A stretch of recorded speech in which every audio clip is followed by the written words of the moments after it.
मैं मनीष सारथी एजुकेटर के इस ऑनलाइन प्लेटफॉर्म पे आप सभी का स्वागत करता हूं। आज अपन डिस्कस करेंगे परसेंटेज के प्रीवियस क्वेश्चंस जो 2021 में पूछे गए हैं। परसेंटेज से लगभग आपके 2021 के सभी एग्जाम्स में 38 या 40 क्वेश्चंस पूछे गए हैं, जिनमें से आधे से ज्यादा क्वेश्चन अपन डिस्कस कर चुके हैं। बाकी जो रिमेनिंग क्वेश्चंस है वो अपन इस वीडियो में डिस्कस करते हैं। चलिए स्टार्ट करते हैं। फर्स्ट क्वेश्चन आपके पास, Rahul spend 20% of his income on food, 30% on children education। देखिए, तो आसान सा डाटा आपको दे रखा है, तो मैं क्या करता हूं, यहाँ पे 100% से क्वेश्चन सॉल्व करते हैं। तो इनिशियली इनकम है वो 100% है, उसने 20% फूड पे खर्च किया और 30% स्कूल फीस पे खर्च किया। तो देखिए, मैंने 20% और 30% दोनों को ऐड किया। ऐड इसलिए कर रहा हूं, जोड़ इसलिए रहा हूं, क्योंकि इन दोनों एक्सपेंडिचर के बीच में कोई रिमेनिंग शेष बचा हुआ ऐसा कोई वर्ड यूज नहीं किया गया। तो जब क्वेश्चंस में दो एक्सपेंडिचर के बीच में रिमेनिंग वर्ड या फिर जैसे हिंदी या पंजाबी में आपका बचा हुआ शेष वर्ड यूज नहीं किया जाता, तो जो भी एक्सपेंडिचर होता है उसका टोटल कर देंगे। तो टोटल जो खर्चा हो चुका है वो 50% खर्चा हो चुका है। तो 100% में से 50% खर्चा हो चुका है, अभी कितना उसके पास है? 50%। अब कह रहा है एंड द रिमेनिंग। अब देखो, रिमेनिंग वर्ड यूज किया है, तो रिमेनिंग बचा कितना अपने पास? 50।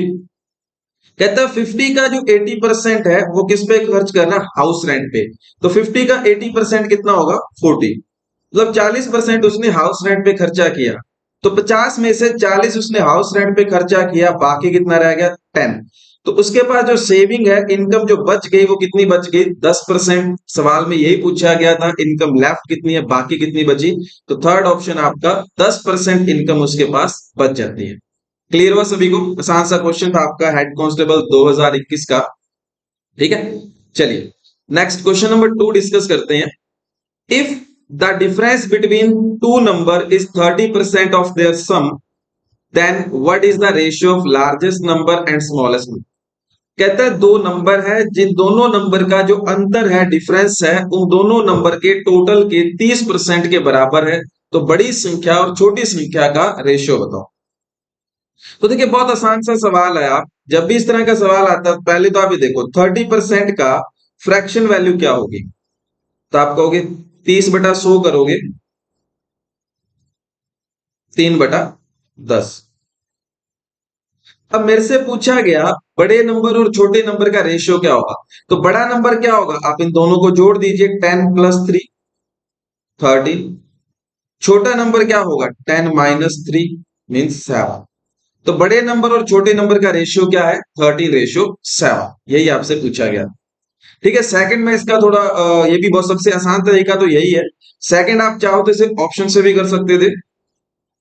जैसे फर्स्ट ऑप्शन अगर मैं देखूं, 12:5, दोनों नंबर का टोटल कितना बनता है? 7। अब यह कहा गया दोनों नंबर का जो डिफरेंस है कितना आ रहा है? 7। दोनों नंबर के टोटल के 30% के बराबर है। तो 70 का जो 30% है वो कितना आएगा आपके पास? 5.1। ठीक है, 7 तो नहीं आएगा, तो पहला ऑप्शन आपका गलत है। तो जैसे ही आप सेकंड ऑप्शन चेक करते हो, तो कितना है? 13 और 7। दोनों नंबर का टोटल कितना हुआ? 20। दोनों नंबर का डिफरेंस कितना है? 6। अब टोटल का अगर आप 30% करके देखोगे, 20 का 30% कितना होता है? 6। तो सेकंड ऑप्शन आपका करेक्ट है। बाय ऑप्शन कीजिए या शॉर्ट मेथड से भी आप कर सकते हो, जो बेस्ट है। क्लियर हुआ? आसान सा क्वेश्चन था आपका। चलिए नेक्स्ट क्वेश्चन नंबर 3। कहता है 15% ऑफ 600 प्लस 22.5% ऑफ 644। तो बहुत आसान सा आपका ये 15% हटाओगे डिवाइड में 100 इंटू 600 कितना आएगा? 90। इसे तो लिखने की भी जरूरत नहीं थी, डायरेक्ट भी बता सकते हो आप। सेकंड कह रहे हैं 22.5%, तो मतलब 225% हटाओगे आप 100 लगाओगे, पॉइंट हटाओगे आप 10 लगाओगे, इंटू 644। क्लियर है? 25 पे कैंसिल आउट करोगे 9, 4040। 4 पे कैंसिल आउट करोगे 10, 161। 9 से मल्टीप्लाई करोगे 161 को, 9 से मल्टीप्लाई करोगे 9, 4, 9 प्लस 5 14 डिवाइड बाय 10, तो 144.9 और 90 भी इसमें ऐड करना है, तो 9432 234.9 जो कि आपका फर्स्ट ऑप्शन। बेसिक सी आपकी कैलकुलेशन है, और अगर कैलकुलेशन अच्छी है तो इतना कुछ लिखने की जरूरत नहीं, मैंने तो एक एक स्टेप बताया, ठीक है, बहुत आसानी से आप कर सकते हो। क्लियर हुआ? चलिए नेक्स्ट क्वेश्चन नंबर 4, कहता है ए अर्न 40% मोर देन बी, सी अर्न 70% मोर देन बी। तो 3 पर्सन आपके पास एबीसी मान लेते हैं। ए क्या करता है, बी से 40% ज्यादा अर्न करता है। सी क्या करता है, बी से 70% ज्यादा अर्न करता है।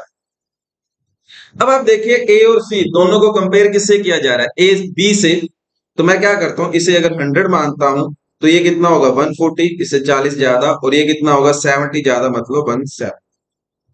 क्लियर है, एबीसी मिल गया। अब कहता है how much percent is salary earn C more than that earn by A. C की सैलरी ए की सैलरी से कितने परसेंट ज्यादा है। तो देखिए पहले तो आप ये देखो, सी की सैलरी ए की सैलरी से कितनी ज्यादा है, 30। किससे कह रहा है, ए से पूछ रहा है, तो ए डिवाइड में और परसेंट में बदलना है, इंटू 100। तो जीरो से आप जीरो कैंसिल आउट करोगे और पॉइंटों में आंसर देना है, तो 100/14 कितना होता है, 100/14 7.14, और इंटू 3 भी चाहिए मेरे को, तो इसे 3 से मल्टीप्लाई भी कर देते हैं, कितना आएगा आपके पास 21.42। देखो परसेंटेज का टेबल याद करना बहुत जरूरी है, ऐसे सवालों में जब परसेंटेज का टेबल याद होता है तो बहुत आसानी होती है, ठीक है। 100/14 या आपको टेबल में 1/14 लिखवाया जाता है, कितना होता है 7.14, या आपको 1/7 की वैल्यू अगर पता है तो उसका हाफ ही करना होता है। 1/7 कितना होता है 14.28%, उसका हाफ करोगे 1/14 आपको मिल जाता है, जो कितना होता है 7.1। क्लियर हुआ सभी को? ठीक है, आसान सा क्वेश्चन था आपका। चलिए next question number 5, the entrance ticket of A cinema hall was ₹250। तो कहता है एक सिनेमा हॉल था, तो उस सिनेमा हॉल की जो एंट्री टिकट है वो कितनी है, 250 रुपए की है। तो टिकट की सेल वगैरह लगाई जाती है, तो sale of the ticket increase 50%। जब टिकट की सेल होती है तो कितने इंक्रीमेंट हुआ टिकट में, 50%। देखिए तो 50% अगर मैं इसे रेशियो से करूं सवाल को, 50% कितना होता है 1/2। तो पहले अगर 2 टिकट सेल होती थी तो 50% ज्यादा होने लगी, मतलब 1 ज्यादा होगी। अब कितनी टिकट सेल होती है 3। when the price of ticket reduced but the collection recorded decrease। अब ये कहता है जो प्राइस तो ठीक है, कमी की है, प्राइस कम किया है, तो अब टिकट का जो कलेक्शन है, मतलब टोटल जो पैसा इकट्ठा होता था टिकटों से, मतलब डेली जो टोटल पैसा इकट्ठा होता है, टोटल कलेक्शन जो है वो पहले से कम हो गई। पहले से कितनी कम हो रही है, मतलब डिक्रीज कितनी हो रही है 17.5। 17.5 को अगर आप फ्रैक्शन में लिखोगे, परसेंट हटा के डिवाइड में आप 100 और 10 लगाओगे पॉइंट का, तो 7 और 14। तो पहले टोटल जो पैसा इकट्ठा होता था, अगर 40 रुपए इकट्ठे होते हैं तो अब 7 कम हो जाएंगे, कितने इकट्ठे होंगे 33। ये टोटल जो पैसा इकट्ठा होता है वो। अब आप देखिए अगर पहले टिकट 2 रुपए की थी, ठीक है, तो और 40, सॉरी, पहले आपके पास जो टिकट, जो नंबर ऑफ पर्सन जो टिकट खरीदते थे, टिकट कितने थे, सेल लगाई है तो पहले कितने टिकट खरीदी जाती थी, 2 टिकट खरीदी जाती थी, और टोटल कितने रुपए मिलते थे 40 रुपए। तो एक टिकट कितने रुपए की थी, एक टिकट थी पहले आपके पास 20 रुपए की। अब आपके पास टिकट कितनी खरीदी जाती है, सेल लगा दी आपने, और टिकट कितनी खरीदी जा रही है, 3 खरीदी जा रही है, और 3 टिकट के टोटल कितना रुपया इकट्ठा हो रहा है 33 रुपए। तो एक टिकट कितने की हुई 11 रुपए की। और क्वेश्चन ये कह रहा है पहले जो टिकट थी वो 250 रुपए की थी, अपने अकॉर्डिंग तो 20 की है, तो 20 किसके बराबर होगा 250 के। तो एक की वैल्यू क्या आ जाएगी 12.5। 250/20 करोगे आप, तो एक की वैल्यू क्या आ गई 12.5। अब ये कह रहा है what was the deduction in ticket price, तो टिकट के प्राइस में कितनी कमी आ जाती है। तो टिकट का प्राइस देखिए, पहले 20 था, अब 11 हो गया, प्राइस में कितनी कमी आ रही है, 9 की कमी आ रही है। एक की वैल्यू कितनी है 12.5, तो 9 की कमी कितनी होगी 12.5 इंटू 9, तो 112.5 रुपए की। अब जो टिकट में जो कमी आ रही है वो कितने की आ रही है 112.5। क्लियर हुआ सभी को, यही आपसे पूछा गया था। ठीक है, अब इससे आगे थोड़ा सा मैं बताऊं आपको, तो आपसे ये भी पूछा जा सकता था अब जो टिकट है वो कितने रुपए की है। तो अब जो टिकट है वो कितने की है 11 की, एक की वैल्यू कितनी है 12.5, तो 11 से मल्टीप्लाई करोगे 12.5 इंटू 11, तो अब आपके पास जो टिकट बनने वाली है वो बनेगी 137.5। आज के दिन जो टिकट है वो कितने रुपए की है 137.5। ठीक है, पहले 250 की थी, कमी कितनी होगी टिकट के अंदर 112.5 रुपए की, और आज के दिन जो टिकट है वो 137 की। ये भी आपसे पूछ सकता था कि अब जो टिकट है वो कितने रुपए की है, बट इस क्वेश्चन में तो अपने से मतलब डिटेक्शन मतलब प्राइस में कमी कितनी आई है वही पूछा गया। ठीक है, क्लियर हुआ सभी को ये क्वेश्चन। तो रेशियो से बहुत आसानी से कर सकते हो, वैसे आप चाहो तो उसमें 100 150 कुछ भी मान के वैसे भी कर सकते हो। ठीक है, क्लियर हुआ। चलिए नेक्स्ट क्वेश्चन नंबर 6 जो आपका P triple S B clerk का है। कहता है if 75% of student in a school और boys and the number of girls is 420, तो अब देखिए बॉयज प्लस गर्ल्स स्कूल में कितने होंगे 100% होंगे, जिसमें से अगर 75% बॉयज है तो गर्ल्स कितनी होगी 25%, और गर्ल्स 25% क्वेश्चन ने बता रखी है कितनी है 420, और पूछा क्या गया था नंबर ऑफ बॉयज इज, तो बॉयज पूछिए तो बॉयज जो है वो गर्ल्स के कितने हैं 3 गुना है 3 टाइम्स है, तो गर्ल्स का 3 टाइम्स कीजिए क्या मिल जाएगा बॉयज मिल जाएंगे आपको, तो 0 6 12, तो नंबर ऑफ बॉयज कितनी है 1260, 1260 स्कूल के अंदर नंबर ऑफ बॉयज। क्लियर, आसान सा क्वेश्चन था आपका ये। ठीक है, बहुत देखो एग्जाम में बहुत आसान क्वेश्चन पूछे गए हैं, वो अपने पे डिपेंड करता है अभी अपन अप्रोच कैसे कर सकते हैं, क्वेश्चंस को देख कैसे रहे हैं। अगर क्वेश्चन का देखने का नजरिया क्या है, अगर वो बहुत सही, अगर आपने अच्छे से प्रैक्टिस की है और वो क्वेश्चन की लैंग्वेज को कैच कर पा रहे हो आप, उसके डाटा को ऑब्जर्व कर पा रहे हो आप, तो क्वेश्चन बहुत आसान बन जाता है। दिक्कत तब आती है जब हम क्या करते हैं क्वेश्चंस के डाटा को ऑब्जर्व नहीं कर पाते, प्रैक्टिस नहीं करते भी, अपने को एक सिंगल मेथड पता होता है, कैसा भी डाटा आ जाए सवाल के अंदर, कैसे भी क्वेश्चंस में नंबर्स दे रखे हो, अपन उसी एक तरीके से लगे रहे। अगर उसी एक तरीके से लगे रहोगे तो क्वेश्चंस आपके लेंथी चले जाएंगे। क्वेश्चंस के डाटा को देखकर अपने तरीके बदलो, ठीक है, सॉल्यूशन के तरीके बदलो, तभी आपके जो क्वेश्चंस है वो इजी बन पाएंगे। ठीक है, चलिए नेक्स्ट क्वेश्चन नंबर 7 डिस्कस करते हैं। Out of 40 students in a class, 14 are in English, and English 29%, chemistry 5% are both in classes। ठीक है, भी एक क्लास है जिसमें क्या है 40 स्टूडेंट्स दे रखे हैं, जिसमें 14% जो है वो इंग्लिश के हैं, 29% आपके केमिस्ट्री के, 5% दोनों के हैं। तो ये एक सवाल आपका जो क्वेश्चन है वो किसका है वेन डायग्राम का। आसानी से सवाल को आप कर सकते हो। देखिए मैं वेन डायग्राम बना रहा हूं, आप ये पार्ट अपन इंग्लिश का कर देते हैं, ये आपका इंग्लिश और केमिस्ट्री दोनों, और ये केमिस्ट्री। अब आप देखिए दोनों के अंदर कितने हैं 5, तो कॉमन पार्ट आ गया। इंग्लिश में कितने थे 14, 14, 5 कवर हो गए, बाकी कितने रह गए इंग्लिश में 9। केमिस्ट्री में कितने 29, 5 कवर हो गए, बाकी कितने रह गए 24। मतलब पढ़ने वाले सारे बच्चे आ गए, चाहे वो दोनों सब्जेक्ट पढ़ रहे हैं, चाहे अकेला इंग्लिश पढ़ रहा है या अकेला केमिस्ट्री पढ़ रहा है, तो पढ़ने वाले जो बच्चे हैं टोटल वो है 9 प्लस 5 प्लस 24। तो टोटल नंबर ऑफ स्टूडेंट जो पढ़ने वाले हैं आपके पास कितने 24 प्लस 5 29, 29 प्लस 9 38। क्लियर हुआ सभी को। तो टोटल नंबर ऑफ स्टूडेंट्स जो पढ़ने वाले हैं वो आपके पास है 38। तो आपसे पूछा गया then how many student are neither in class, मतलब कोई भी क्लास के अंदर नहीं है। तो अगर 40 बच्चे हैं जिसमें से 38 आपके पढ़ने वाले हैं, तो 2 स्टूडेंट ऐसे हैं जो पढ़ने वाले कोई सी भी क्लास में नहीं होंगे। क्लियर हुआ सभी को ये। वेन डायग्राम से सवाल बहुत आसानी से हो सकता है, और अगर आपको फिर इंटरसेक्शन यूनियन वगैरह लगा रहे हो तो वो तो बहुत लेंथी चला जाएगा। ठीक है, सिंपल सा क्वेश्चन था, कॉमन पार्ट पता था, इंग्लिश के पता थे और केमिस्ट्री के पता थे तो अपन इजीली कर सकते। क्लियर है सभी को? चलिए नेक्स्ट क्वेश्चन नंबर 8 डिस्कस करते हैं। कहता है भी monthly salary of a person ₹12,000 और there the salary was increased in March 2020 by 10%। भी एक पर्सन है जो क्या करता है, 12,000 रुपए कमाता है, उसकी जो मार्च 2020 में 10% जो तनख्वाह है वो बढ़ जाती है। बट लॉकडाउन की वजह से, due to lockdown, the same was decreased in April 2020। मतलब लॉकडाउन की वजह से उसकी सैलरी है वो 10% कम हो जाती है। तो आपसे पूछा गया what is the net change in salary.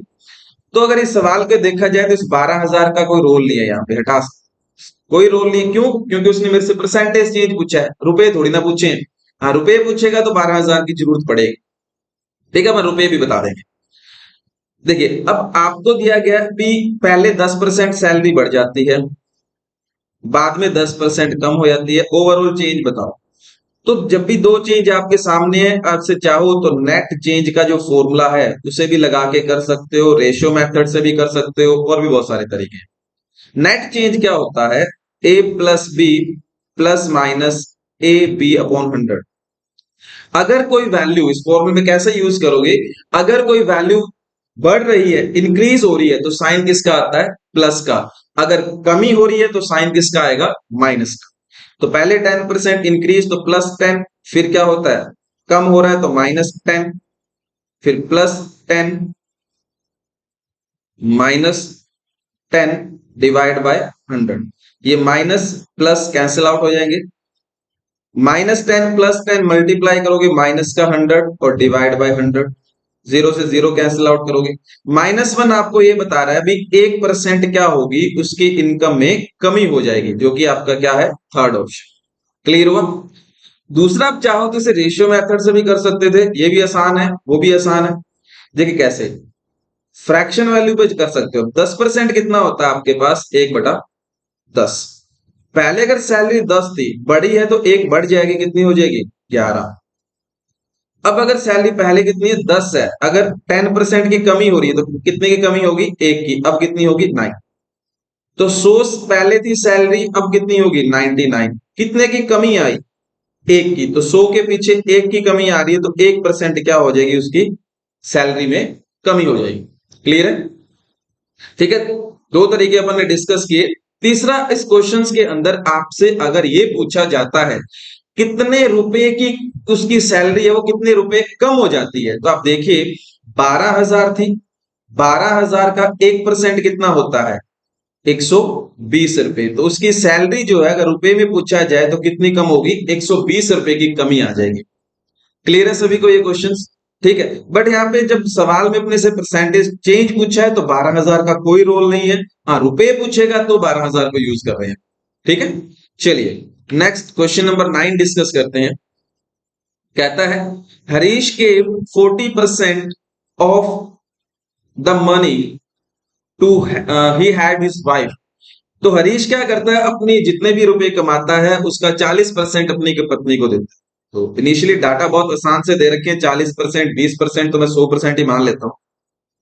100% उसकी इनकम है, 40% अपनी वाइफ को देगा। तो 100 का 40 कितना होता है? 40% ही जाएगा उसकी वाइफ के पास, ये वाइफ का है। फिर कहता है also give the 20% of remaining amount to each of his 3 son. बाकी कितना रह गया? देखो रिमेनिंग वर्ड यूज किया गया कि नहीं किया गया? यहाँ पे मैंने कहा था आपको रिमेनिंग किया गया तो बचे हुए पार्ट पे काम करेंगे। रिमेनिंग कितना रह गया? 100% था, 40% अपनी पत्नी को दिया, तो पीछे कितना रहेगा? 60। 60 का ये कह रहा है 20% अपने 3 बेटों में बांट देता है। तो 60 का 20% कितना होगा? 12% अपने 3 बेटों में बांट दिया। ठीक है, 3 बेटों में उसने बांट दिया सन। बाकी कितना रह गया? 48%। क्योंकि अभी भी रिमेनिंग पे काम कर रहा है। Half of amount now left, मतलब जो बाकी बच गया उसका हाफ। तो बाकी था 48%, इसका हाफ कितना होगा? 24%। ठीक है, और यहां पे भी कितना आएगा? 24%। हाफ वो क्या कर रहा है, बाकी मिसलेनियस एक्सपेंडिचर के लिए, जैसे एम लगा देते हैं अपन, ये मिसलेनियस एक्सपेंडिचर के लिए रखा है। और अब बाकी जो बचा कितना है, 24,000, और परसेंटेज में कितना है, 24%। तो 24% किसके बराबर होगा, 24,000 रुपए के। और 1% की वैल्यू क्या आ जाएगी, 1,000। ठीक है। अब अपने से पूछ क्या रहा है, डिपॉजिट विद द बैंक, ठीक है, 24,000 में बैंक में करवाए, अपन ने बैंक में करवा दिए, जो बच गया 1% की वैल्यू 1,000 आ गई। How much money was received by his wife, तो उसकी वाइफ को कितने रुपए मिलते हैं। तो 1% की वैल्यू कितनी है, 1,000 रुपए। वाइफ को कितने दिए गए, 40%। तो 40% की वैल्यू क्या आएगी, 40,000। तो वाइफ को कितना रुपया दे रहा है वो, 40,000 रुपए अपनी वाइफ को दे रहा है। ठीक है। अगर पूछे तीनों बेटों को कितने रुपए दे रहा है, तो 1% की वैल्यू 10,000, तो तीनों बेटों को देगा 12,000 रुपए। अगर पूछे मिसलेनियस एक्सपेंडिचर कितना है, तो उसका कितना आएगा, 24,000 रुपए। जो मर्जी पूछ सकता है, सब बता सकते हैं। क्लियर हुआ सभी को, ये सवाल आसान सा डाटा था, तो 100% से बहुत इजी हो गया आपका। ठीक है, चलिए करें next question discuss. Next question number 10। 10 में कह रहा है, income of Ram is 20% more than that of Gopal. ठीक है, राम और गोपाल की बात हो रही है, राम गोपाल, तीसरा वर्मा, राम गोपाल वर्मा। ठीक है। राम की इनकम क्या है, गोपाल की इनकम से 20% क्या है, ज्यादा। फिर कह रहे हैं income of Gopal 25% more than Verma.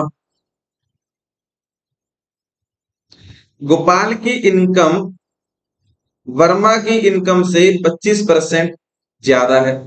By what percent is Verma income less than that of Ram, मतलब वर्मा की इनकम राम की इनकम से कितने परसेंट कम है। ठीक है, तो आसान सा क्वेश्चन था आपका। अगर देखो, अगर मैं कहूं वर्मा की इनकम 100 है, तो 25% बढ़ाओगे, गोपाल की इनकम कितनी होगी, 125। 125 को 20% बढ़ाओगे, 125 का 20% कितना होता है, 25। ठीक है, 1/5, 20% का मतलब क्या हुआ, पांचवा हिस्सा, 1/5, 1/5। तो 125 का 1/5 कितना होता है, 25। तो राम की इनकम कितनी होगी, 150। क्लियर हुआ।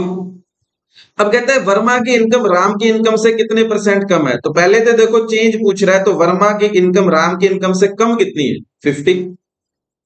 राम से पूछ रहा है, तो डिवाइड बाय 150 राम के पैसे, और परसेंट में बदलना इनटू 100।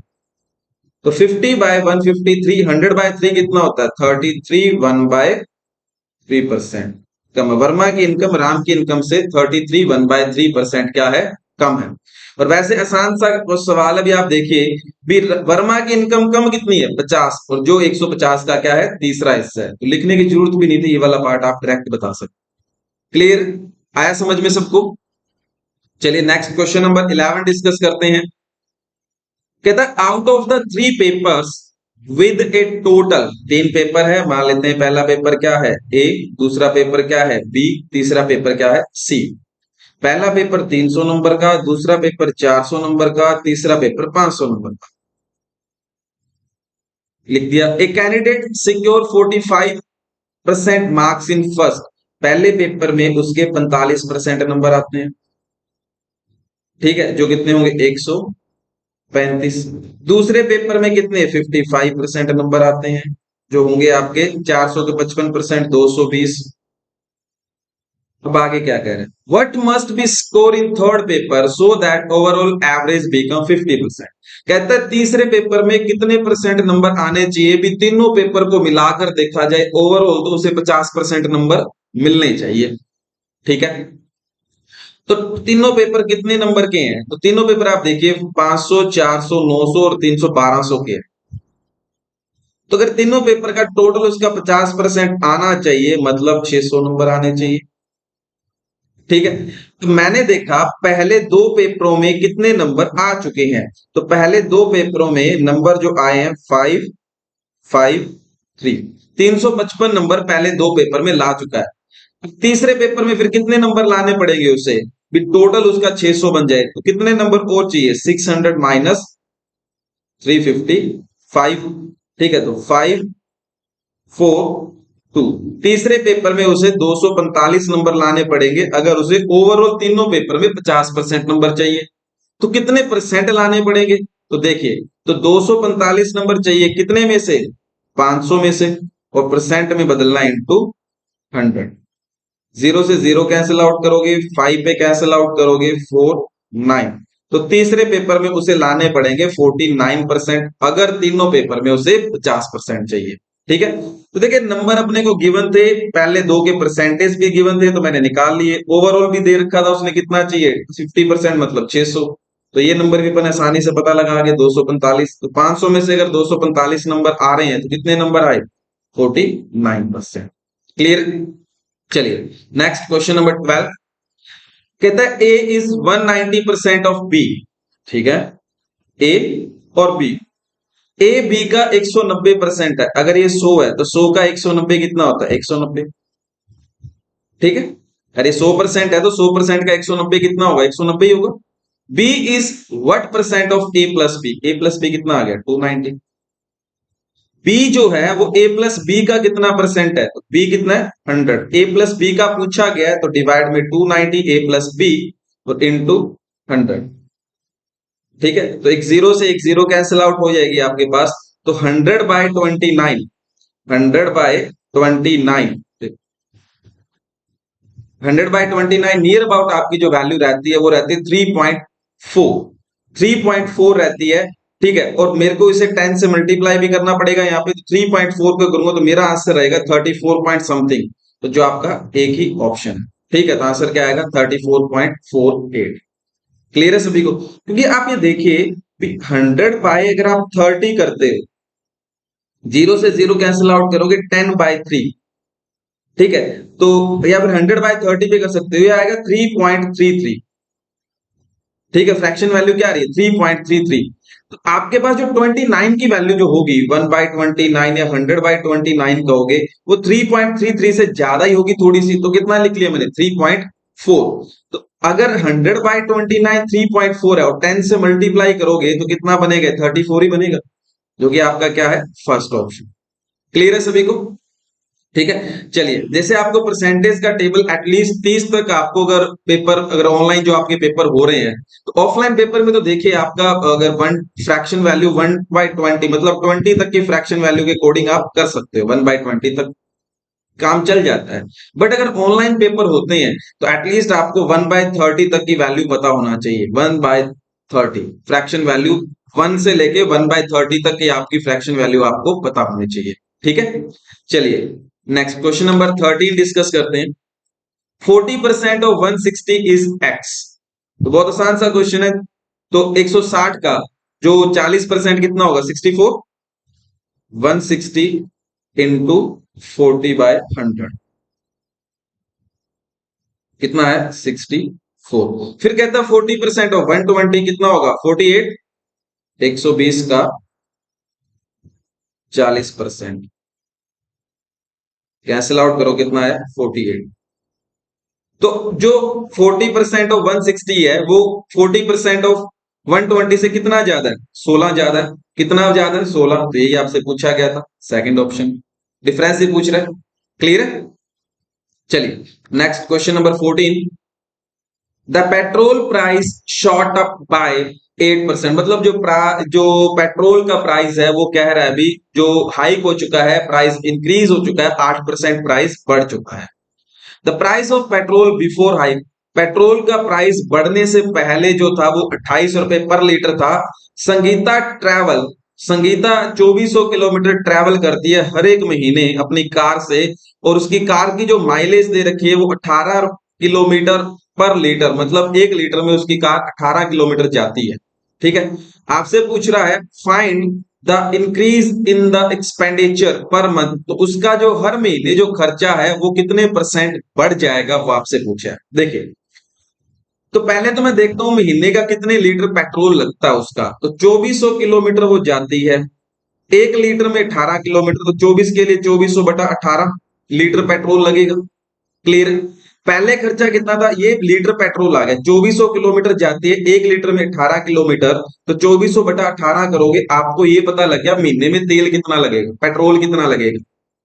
ठीक है, अब पहले का खर्चा, पहले 28 रुपए लीटर था तो इंटू 28 भी कर देता हूं, तो पहले का टोटल खर्चा आ गया सारा, भी पहले तेल का महीने का खर्चा कितना था?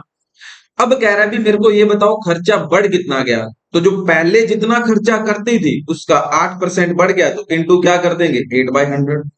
तो जीरो से आपके जीरो कैंसिल आउट हो जाएंगे, 6 पे कैंसिल आउट करोगे 3 और 4, मल्टीप्लाई करोगे 28 इंटू 4, 112, और 112 112 को आप 8 से मल्टीप्लाई करोगे 896 और डिवाइड बाय 3। तो 896 डिवाइड बाय 3, तो नियर अबाउट आपसे पूछा गया, नजदीकी पूछा गया, तो 2 और 98.6, तो 298.6 नजदीक इसके आपका ये 299 के नियर अबाउट आपसे पूछा गया। क्लियर है?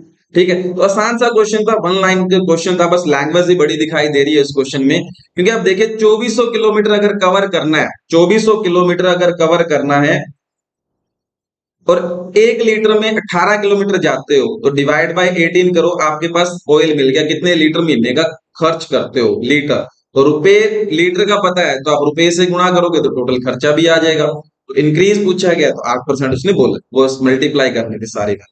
क्लियर हुआ सभी को? चलिए next question number 15। The price of wheat fall bye 20%। तो आटे का जो प्राइस है, कनक जो है वो कितना 20% कम हो गया। 20% अगर आप फ्रैक्शन में लिखते हो तो 1/5 है। मैंने अभी कहा था टेबल याद कर लो, बहुत फायदा होता है।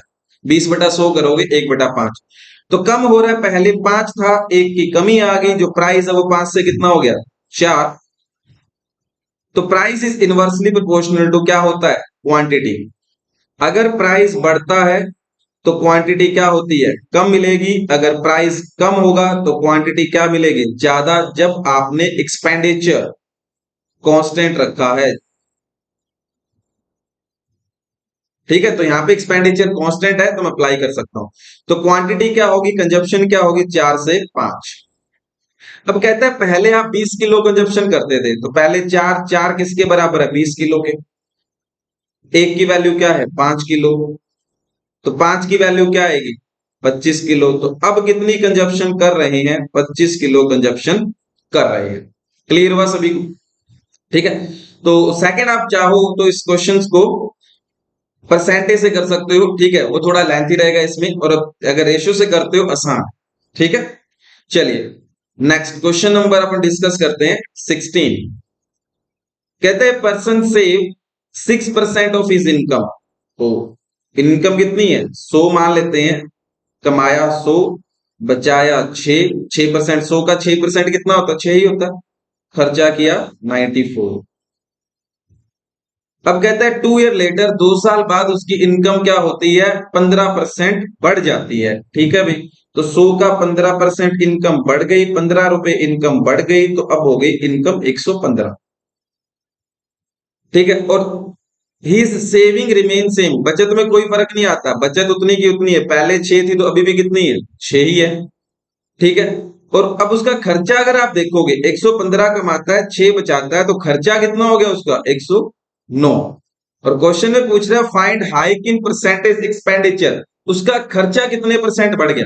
तो पहले तो आप देखो खर्चा बढ़ कितना गया, खर्चा जो बढ़ता है वो बढ़ गया 94 से कितना हो गया 109, 15 रुपए बढ़ गया किससे 94 से, और परसेंट में बदलना इंटू 100। ठीक है, तो इसे कैंसिल आउट करोगे आप 47 और ये 50, तो 750/47, इसे सॉल्व करोगे आपके पास जाएगा 15.9, और एक ही ऑप्शन आपका 159.5 फर्स्ट ऑप्शन। तो उसके जो एक्सपेंडिचर है खर्चा है वो कितने परसेंट बढ़ जाएगा 15.95% खर्चा बढ़ जाएगा। ठीक है, तो आसान सा सवाल था, तो दोबारा रिपीट करने की मुझे नहीं लगता यहाँ पे कोई जरूरत है। ठीक है, बेसिक इजी इजी सवाल आ रहे हैं आपके, जेल वार्डन का सवाल आपका 2021 का। क्लियर हुआ?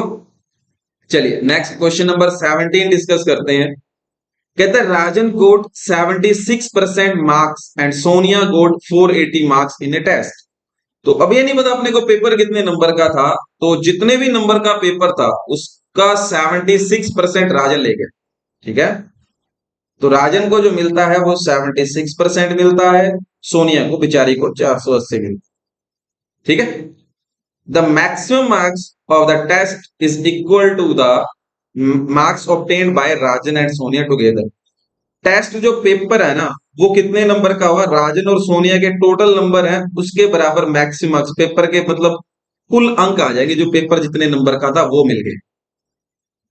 ठीक है, तो इसको लिखकर तो मेरे ये समझ में आया भी अगर मैं टोटल मैक्सिमम मार्क्स में से राजन के नंबर घटा दूं तो सोनिया के नंबर मिलेंगे, और मैक्सिमम मार्क्स का 76% अगर राजन ले गया तो सोनिया के हिस्से में कितना आएगा? मैक्सिमम मार्क्स का 24%। तो 24% किसके बराबर दे रखा आपको? 480 के। देखिए पेपर था दोनों के नंबरों के जोड़ के बराबर, इसका अगर 76% राजन लेके जाएगा तो बाकी पीछे कितना बचेगा? 24% तो पीछे बचेगा, और जो 24% है वो सोनिया के हिस्से में जाएगा, जो कितना है? 480। तो 1% की वैल्यू कितनी आएगी आपके पास? 20। 100% की वैल्यू क्या होगी? 100 से मल्टीप्लाई कर दीजिए। तो पेपर कितने नंबर का आपके पास? दो, सॉरी 100 से मल्टीप्लाई करना है।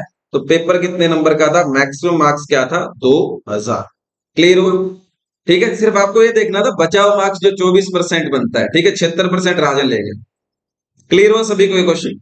नेक्स्ट क्वेश्चन नंबर 18, ये पीएसपीसीएल एलडीसी का क्वेश्चन था आपका 2021 का, और क्या कह रहा है देखते हैं। Ram salary reduce 25%। ठीक है, अगर राम पहले 100 रुपए कमाता था, 25% कम कमाने लग गया, अब कमाता है 75। रेशियो से लिखोगे तो 25% कितना होता है? 1/4, मतलब 4:3। अब कहता है in order to get a salary back to the original amount it must be rise. भी अब राम की सैलरी को कितने परसेंट बढ़ाया जाए, इंक्रीज किया जाए, भी वापस उसकी पहले वाली सैलरी मिल जाए, तो कितनी बढ़ाओगे? 75 से वापस आपको कहां पहुंचना है? 100 पे पहुंचोगे। बढ़ाओगे 75 को, बढ़ाओगे कितना?